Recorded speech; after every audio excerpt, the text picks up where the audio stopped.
Yung kaliwa po, brother, mas mahaba. Ang haba naman yan. Pagpag-size.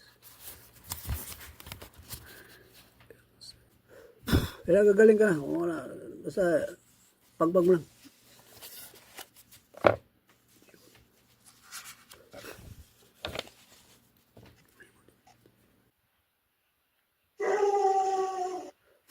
Doon na.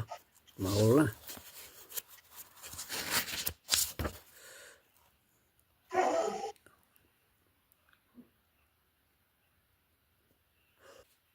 Gumana ang pakiramdam mo kaysa kanina? Opo. Kanina mabigat yung batok mo.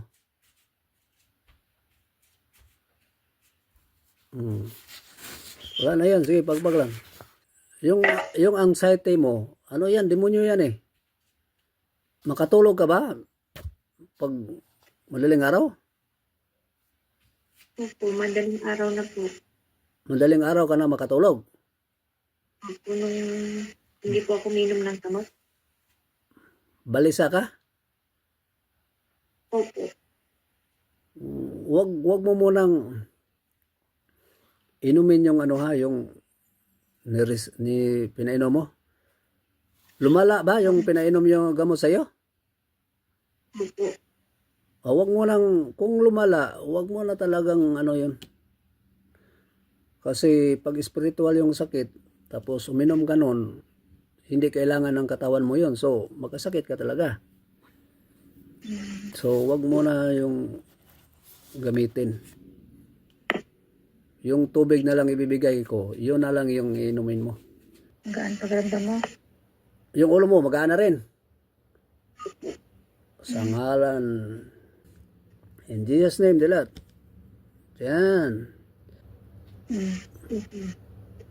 Anong lasa? Normal, mapait, mapakla naman. Normal po. Oh, ibig sabihin, wala ka ng sakit spiritual. Tingnan mo yung daliri mo, pantay na yan. In Jesus' name.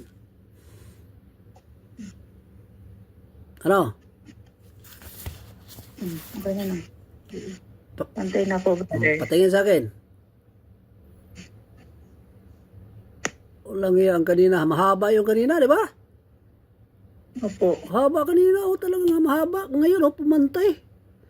So, pasalamat sa Diyos. Thank you po in Jesus' name. Amen, amen, amen. So, yun lang sis. Ingat. God bless. I-refer nyo lang ako sa may mga sakit spiritual dyan. Opo, brother. Sige, ingat. Bye-bye. Diba? Sige, bye.